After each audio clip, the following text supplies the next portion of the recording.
Have you ever had that feeling that maybe all the world's great spiritual paths are all secretly telling the same story, just, in different languages? Well, that's exactly what we're going to dive into today. We're looking at a single universal map of how everything came to be, and it might be way more personal than you think. And what's so cool about this idea is that it's not about which story is right or wrong. Forget all that. The goal here is to find one single coherent narrative, a story of how something totally divine and unseen unfolds into the very world that we see and touch every single day. So, let's treat this thing like a map. It's our guide. We're going to follow it from the very, very beginning, from a silent, formless, absolute nothing, all the way to, well, us. But here's the twist. This is where it gets really, really interesting. This isn't just some dusty, ancient diagram about the cosmos out there. As we're about to see, this cosmic map, it might just be the most personal blueprint you have ever come across. All right, let's begin the journey. Our map starts at the absolute origin point.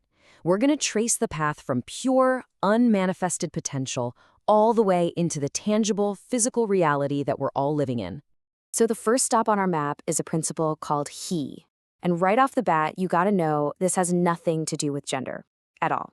Think of it as the source code of everything, pure being, absolute consciousness. It's that fundamental I am that exists before anything has a name or a shape. This is the perfect way to picture it. Just imagine a totally boundless, silent sky. It's not empty, not at all. It's the pure, unlimited potential for everything to appear inside of it. That potential, that's he. Okay, so you have this infinite potential, but for it to actually become something, it needs a space to unfold in, right? Well, that's she. And again, we're talking about a principle here, not a gender.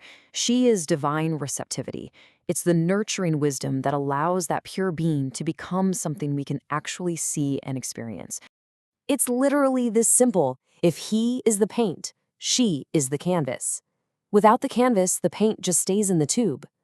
She provides the context, the womb, for all of creation to finally take shape. So now, from this incredible union, creation doesn't just start, it radiates. It just flows out effortlessly, kind of like light pouring from the sun.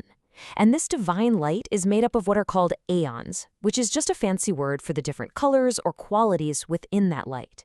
This light then shines into what's called the virginal spirit, which is basically just pure consciousness, like a perfect mirror waiting to reflect reality. Okay, so this pure light is now radiating outwards, but how does it turn into, stuff? Well, first comes will, the raw, pure impulse to create. But an impulse without a plan is just chaos. That plan is thought, the divine blueprint that gives structure and order to everything that's about to be made. It actually makes perfect sense when you think about it like this. First, an architect has the will to build a house. That's the decision, the impulse. Then they create the blueprint, the thought that gives that impulse a real structure.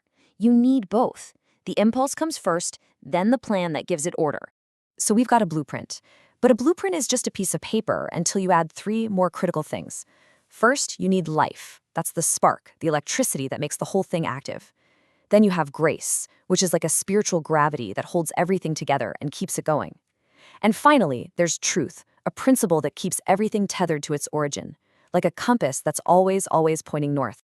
And finally, all of this entire incredible cascade of creation, it all culminates in form. This is the moment. This is where the invisible becomes visible. It's matter, it's shape, it's your body, it's the world you see around you. The silent idea finally becomes a word you can actually hear. Spirit is made visible. So, we've made the whole journey from silent, formless potential all the way into the physical world. But so what? What's the whole point of all this? Well, according to this map, the absolute climax of this whole creative process is us. It's humanity. I absolutely love this analogy. Think of humanity as a shoreline. It's the one single, unique place in the universe where two massive realms meet, the vast, deep ocean of spirit and the solid, tangible land of matter. And it's right here, on this shoreline, that the universe is actually designed to become aware of itself. Now, the ultimate potential of this meeting point has a name and a lot of traditions. It's called the perfect man, or the fully realized human. And this isn't about one specific person, okay? It's a state of consciousness. It's a state where the small, separate ego is transcended and the human being becomes a perfect, clear reflection of its divine source. So, how in the world do we start that journey toward realization? The map tells us to look at two incredibly powerful archetypes that exist inside every single one of us, our inner Adam and Eve. And just to be super clear, we're not talking about historical figures here.